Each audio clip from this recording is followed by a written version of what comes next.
Hello everyone, welcome to my channel electronics being. आज के इस वीडियो के अंदर आप देखने वाले एक small inverter circuit, oscillatory circuit, जिसके अंदर 12 वोल्ट डीसी इनपुट बैटरी से या किसी भी सोर्स से, सोलर से देने पर यहाँ पे हमें 230 वोल्ट डीसी मिलता है, जिससे हम 9 वाट का एलईडी बल्ब, मोबाइल चार्जर, ये सब कुछ चला सकते हैं। तो आज के इस वीडियो के अंदर मैं डिजिटल स्टोरेज ऑसिलोस्कोप के अंदर आपको इसका वेव फॉर्म दिखाऊंगा, किस तरीके से ऑसिलेट करता है, और साथ ही साथ इनपुट वोल्टेज क्या है, आउटपुट वोल्टेज क्या है, और किस तरीके से ये सर्किट काम कर रहा है, और कैसे आप पुराने सर्किट के अंदर से इस तरीके का स्मॉल CFL इन्वर्टर जो होता है उससे आप न्यू LED लाइट चला सकते हैं, डीसी कोई भी लोड। ये AC नॉर्मल बल्ब भी है 9 वाट का। तो चलिए देखते हैं। इस वीडियो को पूरा देखते रहे तो आपको यहाँ पे कंप्लीट डिटेल मिलने वाला है कि ये सर्किट कैसे काम कर रहा है, और साथ ही साथ आप कैसे कोई भी CFL पुराने सर्किट को इस तरीके से यूज़ कर सकते हैं, जिससे आप mobile charging 12 volt DC battery से या सोलर से, मोबाइल चार्जर, LED लाइट 9 वाट का या ज़्यादा बड़ा सर्किट का भी आपको मिल जाएगा। लेकिन ये सिस्टम कैसे काम कर रहा है वो समझना आपको बहुत ज़रूरी है। अगर आपने अभी तक इलेक्ट्रॉनिक्स विंग को सब्सक्राइब नहीं किया है तो जल्दी से सब्सक्राइब कर लीजिए, और चलिए वीडियो को कंटिन्यू करते हैं। तो यहाँ पे सबसे पहले सर्किट के बारे में थोड़ा जान लेते हैं, उसके बाद इसका टेस्टिंग देखेंगे। तो मैं आपको एक एक करके इसका पार्ट समझाता हूँ। तो देखिए, तो सबसे पहले यहाँ पे मैंने 2 मोटे वायर को लगा दिया है। यहाँ पे ये अभी 12 वोल्ट का बैटरी मेरे पास अवेलेबल नहीं है, इसलिए यहाँ पे मैं यहाँ पे SMPS पावर सप्लाई यूज़ कर रहा हूँ, जो मैंने खुद बनाया है, जहाँ से मैंने 11.8 वोल्ट अप्लाई किया है, 12 वोल्ट अप्लाई किया है, 1.2 एम्पियर ले रहा है। तो इसका एफिशिएंसी ऑलमोस्ट 90-80% है। 9 वाट का लम्प जल रहा है, तो यहाँ पे प्रोसेसिंग में थोड़ा पावर वेस्ट हो रहा है लॉस के फॉर्म में, वो भी बताऊँगा। तो देखिए, सबसे पहले यहाँ पे हमारा 12 वोल्ट डीसी यहाँ पे इन हुआ है, और यहाँ पे पहले ही एक डायोड के पैरेलल में लगा है, जो डायोड अभी रिवर्स बायस मोड में है। ये डायोड यहाँ पे रिवर्स वोल्टेज प्रोटेक्शन के लिए लगा है। अगर आप बैटरी का प्लस माइनस उल्टा लगाते हैं तो ये डायोड फॉरवर्ड बायस में आ जाएगा, जिसकी वजह से ये इनपुट को शॉर्ट कर देगा और बाकी सर्किट को ये बचा लेगा। तो एक तरीके से रिवर्स वोल्टेज प्रोटेक्शन है, जो आप किसी भी सर्किट में यूज़ कर सकते हैं। लेकिन आपको ध्यान रखना है, जो सोर्स से आप इसको सप्लाई 12 वोल्ट दे रहे हैं, अगर ज़्यादा पावरफुल होगा तो डायोड भी उड़ जाएगा। तो इसलिए अगर वीक सप्लाई है, छोटा मोटा बैटरी है, तो ये सिस्टम आप यूज़ कर सकते हैं, या सीरीज़ में भी डायोड लगा सकते हैं। तो वो फॉरवर्ड वाइज भी आपका अलाउ करेगा करंट, रिवर्स वाइज में अलाउ नहीं करेगा, वो ज़्यादा सेफ होगा। देखिए, उसके बाद यहाँ पे 2 ट्रांजिस्टर लगा है। ये 2 ट्रांजिस्टर से और इस ट्रांसफार्मर का प्राइमरी पे ये DC इंडक्टर ये सीरीज़ में लगा है DC करंट फिल्टरेशन के लिए। उसके बाद यहाँ पे एक AB स्टेबल मल्टी वाइब्रेटर, मतलब सिंपली यहाँ पे 2 ट्रांजिस्टर से हाफ ब्रिज इन्वर्टर टाइप का बनाया गया है।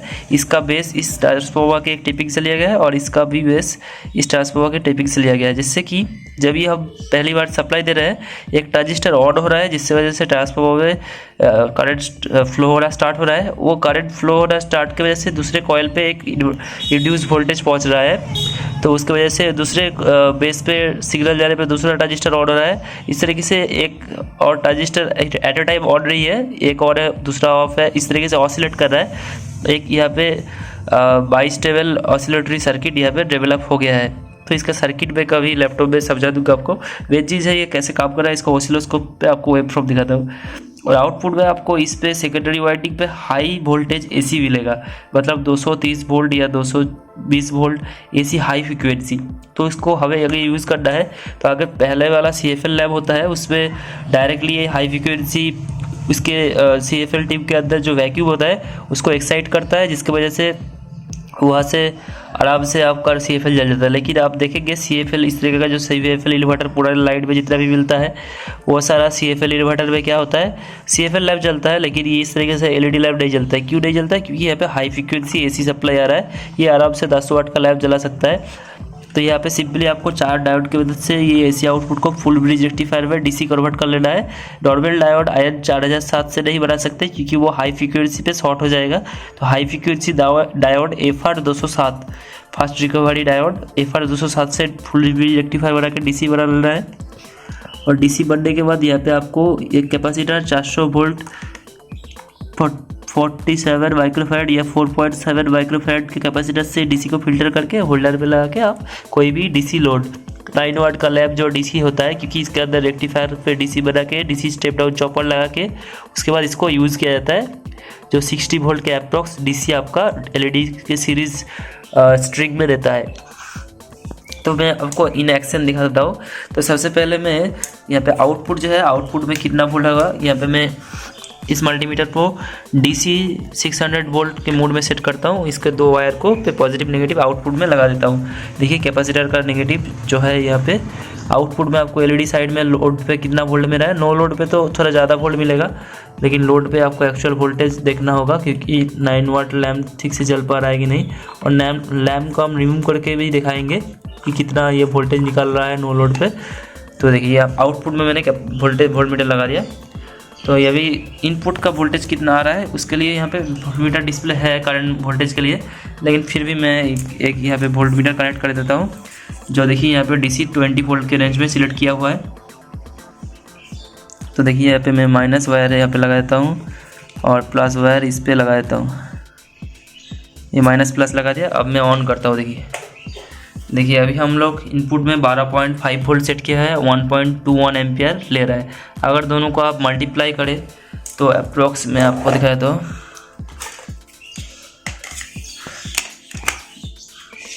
12.5 इंटू 1.23 एम्पियर। तो इनपुट में आपका ये 12.375 वाट ले रहा है, आउटपुट में 9 वाट दे रहा है। तो सिंपली 9 वाट डिवाइडेड बाई जितना भी आप इनपुट पावर, एफिशिएंसी का फॉर्मूला क्या है, output divided by input into 100%।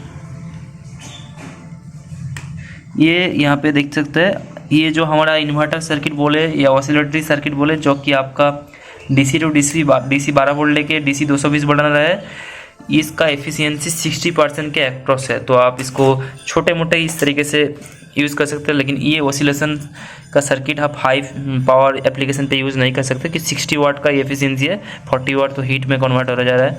इसलिए अगर बड़ा इन्वर्टर आप डिज़ाइन करना चाहते हैं तो इस तरीके से सेल्फ ऑसिलेटरी सर्किट यूज़फुल नहीं होगा, वहाँ पे आपको प्रॉपर ड्राइवर सर्किट चाहिए। देखिए इनपुट में हमने 13 वोल्ट अक्रॉस दे रहे हैं और देखिए आउटपुट में हमें कितना मिल रहा है। यहाँ पे हाई फ्रीक्वेंसी की वजह से कैपेसिटर प्रॉपरली शायद फिल्टर नहीं कर पा रहा है, इसलिए इस तरीके से वेरिएशन दिखा रहा है वोल्टेज में, क्योंकि यहाँ पे कैपेसिटर का वैल्यू और भी इंक्रीज़ करना पड़ सकता है क्योंकि ऑसिलेशन आ रहा होगा। तो अप्रॉक्स 220 के आसपास आपको मिल रहा होगा। तो देख सकते हैं कैपेसिटर का वैल्यू कितना इंपॉर्टेंट है रेक्टिफायर के आउटपुट में, नहीं तो प्योर डीसी नहीं होता है। ठीक है, तो अभी मैं ये जो इसका ऑसिलेशन हो रहा है, इसका बेस पे आपका ऑसिलोस्कोप लगा कर दिखाता हूँ। देखिए इसका ऑसिलेशन कैसा हो रहा है, क्लिप कर देता हूँ मैं ऑसिलोस्कोप को।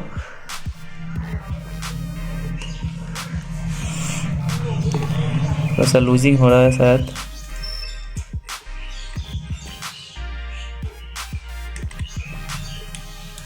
नेगेटिव को मैं यहाँ पे रेफरेंस ले लेता हूँ, नेगेटिव रेफरेंस ले लिया और बेस पे मैं कनेक्ट करता हूँ।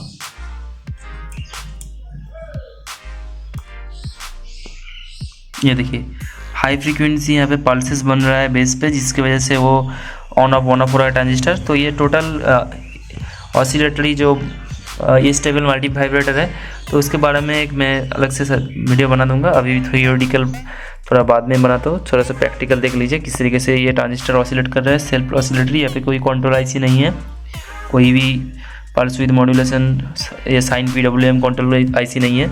तो यहाँ पे इनपुट और आउटपुट वोल्टेज आप देख सकते हैं। यहाँ पे एक्चुअली इसका पॉइंट जो है ना वो वाला नहीं दिख रहा है, यहाँ पे हाई फ्रीक्वेंसी है ना, यहाँ पे कैपेसिटर पे प्रॉपर डीसी नहीं बन रहा है, इसलिए ये ऐसा दिखा रहा है। तो यहाँ पे थोड़ा बड़ा कैपेसिटर लगाना चाहिए क्योंकि बहुत ही हाई फ्रीक्वेंसी एसी है, जो डीसी होने के बाद जिसमें अभी भी एसी कंपोनेंट बचा हुआ है, इसको कहते हैं हार्मोनिक्स।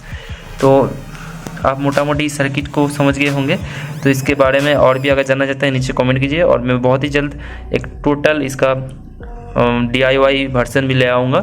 तो ये वीडियो आपको कैसा लगा नीचे कमेंट में ज़रूर बताइएगा। अगर आपको वीडियो अच्छा लगा तो चैनल को सब्सक्राइब कीजिए और साथ ही साथ बेल आइकन को भी दबा लीजिए। और भी काफ़ी इंटरेस्टिंग वीडियो मेरे चैनल आपको दिख रहा होगा, तो उनको भी देख सकते हैं। तो चलिए मिलते हैं अगले वीडियो में। Thanks for watching. Hare Krishna और सभी को प्रजातंत्र दिवस की हार्दिक शुभकामना। Good bye, see you next.